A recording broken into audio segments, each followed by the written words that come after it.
Here's a bit of a PSA before I start. As many of you know, here at home and around the world, the United States has been devastated by the hurricanes Harvey and Irma. It behooves me to, if nothing else, just bring it up. Looking past the World of Warcraft and gaming and a lot of the little conflicts, these small things that people like you and I have to deal with, there's a lot of real tragedy going on.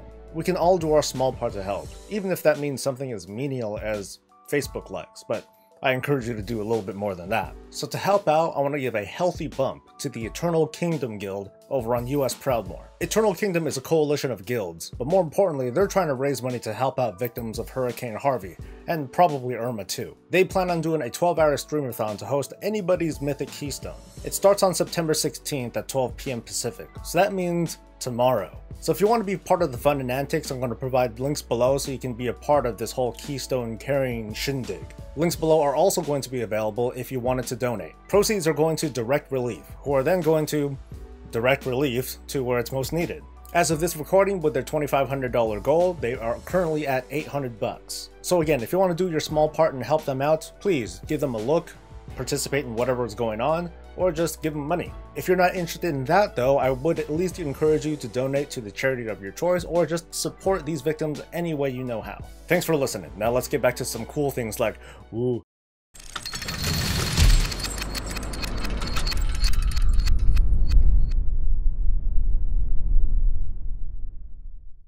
Hey, it's Soul. It's September 15, 2017. This is Warcraft Weekly. That's Bob over there. Welcome to the show. So how was your week, everyone? My week was pretty good. It's pretty cool now that Kill Jaden is finally dead. And as we speak, I'm slowly updating a powcast, which, I haven't done in a while, where me and my guildmates talk shit about Tomb of Sargeras. And how much Polytech sucked. I mean, there were things that we liked and didn't like, and of course our perspective is limited to just like heroic difficulty stuff. So I think it might be useful to at least get a little bit more of that perspective. It's a little bit more feedback from Blizzard from, the larger part of the raiding community. Larger does not mean significant. Shut up. But overall, it was a good solid week of farming and hoping for rares to spawn and getting frustrated that rares wouldn't spawn, but it all turned out pretty good in the end. I encourage all of you to share your short story in a comment below. Just, tell me how your week was. What are your wins? What are your losses? Let's celebrate some of that stuff together. If you really want to get into it and write a more verbose version of some of your stories, feel free to share that either directly through an email or you can put it in a comment below too, and I might read that in my Tales of the Crossroads series. Might be fun. This week's featured YouTuber, to be honest, kind of falls into the category of what business do I have promoting this YouTuber? They're like way bigger, but you know what? I'll tell you why in a second. But this week's featured YouTuber is Jessie Heals. Guess what Jessie does? Cam girl. That's right. No, she is definitely not. Jessie is obviously a healer. She has quite a few videos with perspectives, including some mythic raiding content. But one of her bigger focuses is something that is near and dear to me. It's motherfucking transmog. I looked at some of the stuff and she has reasonably good taste. It's cool. Cooler than yours. No, it's not. But I respect it. I think it's very tasteful stuff that she has to present. Wait, Jessie doesn't talk. Is she a girl? I'm not sure. I'm just guessing. The what? Pink text and whoa, girly looking stuff. That's just stereotyping. Okay. Well, sorry. I mean, should I start this over?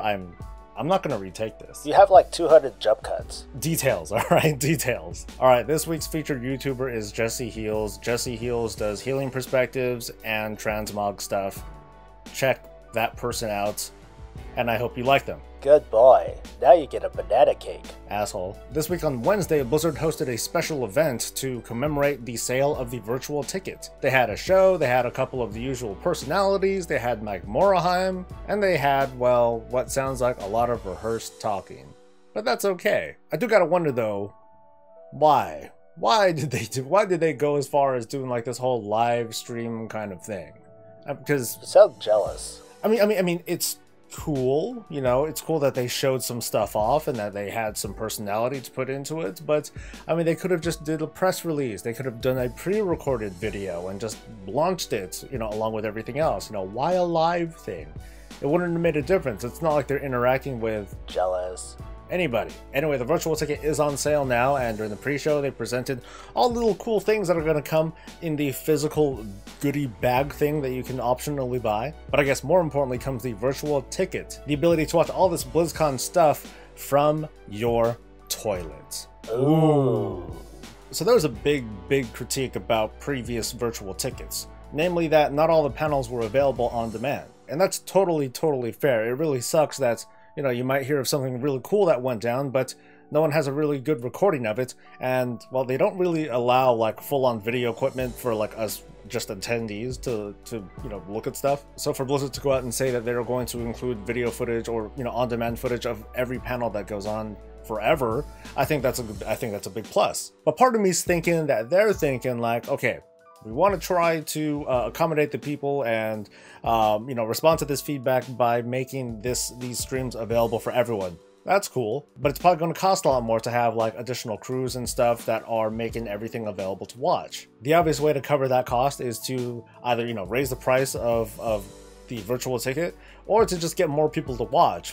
How do we do that? Let's give them a mount. So for the first time since the Blizzard mount, we get a boat. You could say I was a little excited and a little impressed that we were going to get some pretty cool, snazzy, flying two-seater mounts with our virtual ticket. And this is on top of the other paid cosmetics that were released recently, including Shadow, the new charity pet, which, again, I advise, you know, go ahead and help people out by buying that pet, as well as that multi-changing color cat thing, whose name I forgot because... You hate cats. I don't like cats very much. Dislike. Yeah, sorry, cat lovers. It's not you, it's not them, it's me. Unsubscribe. It's them too. So people have been reacting to all these digital things that are coming out, and it's cool that we are able to just buy them with our Battle.net balance. I did express a little bit of a concern, maybe a little bit of worry, but to be honest, I still, even now, I don't quite have all my thoughts together as to how I really feel about this. I mean, my perspective might be a little bit thrown off because I make a decent amount of gold. I'm able to play WoW for free, you know, off of someone else's real money, and I'm able to buy, like, all these different digital goods and, like, Destiny 2 and all that other stuff, you know, without much real thought, to be honest. But I expressed those concerns in a video anyway, and, well, here's what some of you folks thought. Rap Dad says, I'm just annoyed because I want the mounts, but couldn't care less about the digital content, lol. Blizzard is obvious a business though, so if people will pay, then why would they not sell it? Shadowflare says that for me the gold price is frustrating. I don't have a lot of gold. Between all my characters I have just a bit over 200 grand, and that amount has built over many months of playing. Frank McManus says it means nothing to the WoW economy or its players. It's a ticket to watch the convention if you couldn't go, plus a mount. Jesus Christ says still think it's a good idea to buy game time with gold. If you think it's too much gold, why don't you buy game time with real money like you used to? Bob says that Soul needs to stop being such a bitch. So what if you blew 3 million gold? Boo hoo hoo, you just need to go back to your mommy. You suck, dude. Tiger Shark says, I'm so sick of this. They need to segregate the game time token from the account balance so they can fix the inflation rate, because this is complete bullshit that I have to pay almost 200k gold for a month subscription. And from downtown, Talius and Inevitable have to say, and I'm going to paraphrase here, having the option to not pay real money for something is greater than having to pay real money for something every time. And like I said, for the most part, I agree with that sort of statement. We have the option to pay for gold or money. It does kind of suck that for people who just want that mount, they're going to be forced to pay what would have been more than a premium mount price to pay for something that they don't want, as in the virtual ticket. So I know this isn't exactly a black and white or a right and wrong sort of issue, but, you know, I encourage everyone to share your thoughts in a civil manner, please. So we're now at week 3 of 7.3. What do you think so far? Quick recap, we have the number of quest lines finish up, we got the Seat of the Triumvirate dungeon to open up, and we finally have access to the Netherlight's Crucible. So the dungeon, I like it. I mean, it's one of those dungeons that are more like a scenario, kind of, because it uses all existing assets, and I do just kind of find it funny that it's called Seat of the Triumvirate, and yet we only get to see, like, one little piece of it. Or I mean, hell, like, you go inside and there's just not a lot of stuff inside, just walls and a boss, and that's about it.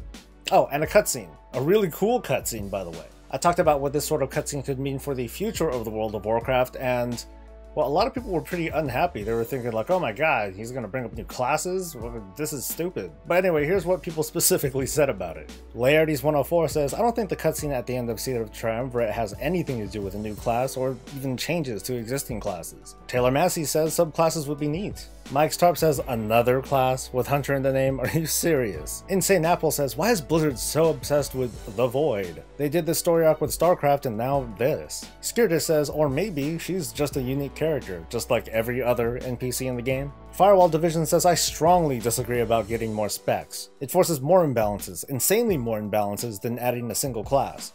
I doubt it'll happen too.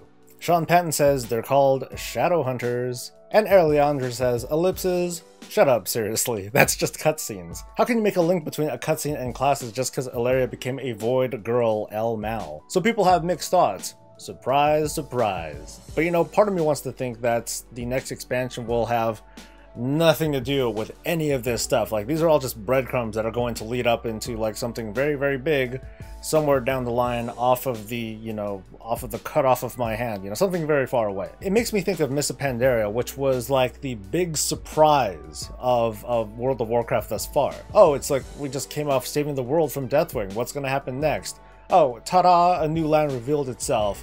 Pandas. I know it's random, and a lot of people didn't agree with like the panda thing, but you know, if it was like some other thing, maybe they would have liked it. But like, I wouldn't mind seeing some sort of event that just happens. Boom. It doesn't have to be like this whole lead up. We don't need all these clues. Just go ahead and surprise us, and let Blizzard burden themselves with whatever the hell they surprised us with. Puppy Adventure. I would so play. Oh my god. Anyway, Netherlight Crucible. What do you think? Do you give a shit? I still kind of like, yeah, sort of. I think it's cool for a number of reasons. I mean, one, everyone gets a little item level bump, which is cool. It's another semi-natural nerf to content, and I'm pretty sure it's going to get a couple more Kill Jaden kills, or Mythic Kill Jaden kills, and a little bit more progression. I'm sorry, on the Mythic side, where people are still kind of struggling. On the alt side of things, though, I think it's, like I said, I think it's great for all, so you have a lot more agency to choose the kinds of relics that you want without having to, you know, go as far as, oh, I gotta go to like XYZ dungeon and farm, you know, ABC boss forever, because that is the only place that has the relic that is ideal for my certain class and spec. The Crucible combined with the Thaumaturge, whatever, you know, mummy face guy, the guy that sells relics, it's a great combination. The Veiled Orgonite, which is the currency that you need in order to buy these sorts of relinquished relics, is reasonably accessible. You can easily get like at least one of those things a day. Farm a couple of invasion points, drop by and kill whatever rares you happen to see. Eventually, when you get wrapped up with the Argosian Reach people, you get those little Veiled Orgonite goodie bags, which have like, you know, kind of a piddly amount, but hey, it's better than nothing. It's much better than the Primal Sargerite stuff. That stuff is garbage. Sorry guys. So it's not that bad. Players have a lot more control. It's just that they have a lot more work to do now that they have that sort of access. People will say, oh, but it's subject to RNG, boo-hoo, and well, whatever. Hell, people are still talking about this patch and crying about, oh, time gating. But you know, guess what? We're on week 3. Every form of time gating is gone. Like, it makes me think about that argument, which I think is totally asinine, the one where it's like, oh, well, Blizzard just wants you to be subscribed to the game longer. Well, guess what? You know, this whole August thing was only 3 weeks long. That's not even a full month subscription. So what can we really say about that? So if you started Legion like right now, you don't experience that argument at all. RNG. Then it's just RNG. Boo. Yay. To kind of close things out, I want to celebrate finally getting the achievement that gets you all those weapon cosmetics. If you don't know already, what you need to do is have one character farm up all the rares. Once you do that, once you complete that, all characters in your account are going to have access to this whole Army of the Light ensemble weapon and offhand sort of set. So, you know, I completed it on my Protection Paladin, so now it's unlocked off of my Mage and Warrior, and pretty much all of them are unlocked account-wide. Yay! Just about all of them look pretty neat, and the two-handed sword, I would say, is like comically large. It is a sight to behold, and it's fun. Just like, in my opinion, you know, speaking for myself, that's what 7.3 is. It's just a lot of fun and farming and exploration and things, you know, to reward you with all that exploration and the killing of things. Just a little side note, you know those little Jedin masters over at Macquarie actually held a tournament. 2 people were going to walk away 200,000 gold richer. We had a tournament of masters, and funny enough, the winner was me. You idiot. But I gave the gold away anyway, don't worry. So it's fun, I'm enjoying myself. After a couple more weeks, I'll probably stop enjoying myself and it'll just be like the good old chores that I'm always doing. That's like MMOs, right? So that's it for today's weekly, and I want to thank everyone for joining me today. I want to give a shout out to my newest patron, David. Thanks a ton for your contribution, David, and I hope to not let you down. If you want to be a patron and maybe want to help me get like a lapel mic for these weeklies, hey, that'd be awesome. Check out the link below, take a look at the video, and well, help me however you want. As for the rest of you, don't worry, you guys are still awesome. Support me the best way that you know how. Like and subscribe, be a part of the conversation, send me links to small WoW YouTuber channels that you think could use a bit of a bump. Share your story in a part of my community series, Tales from the Crossroads. Or just, watch and like and subscribe. Tune in next week for some more fun and antics and him. Hey, I'm a girl. What? Feel free to say hi directly on my morning or my evening streams, and well, I think I'm out of gas, dude. Thanks for watching and have a good one. Stay safe, stay happy. And stay breezy. You better not, get up on my shit, okay?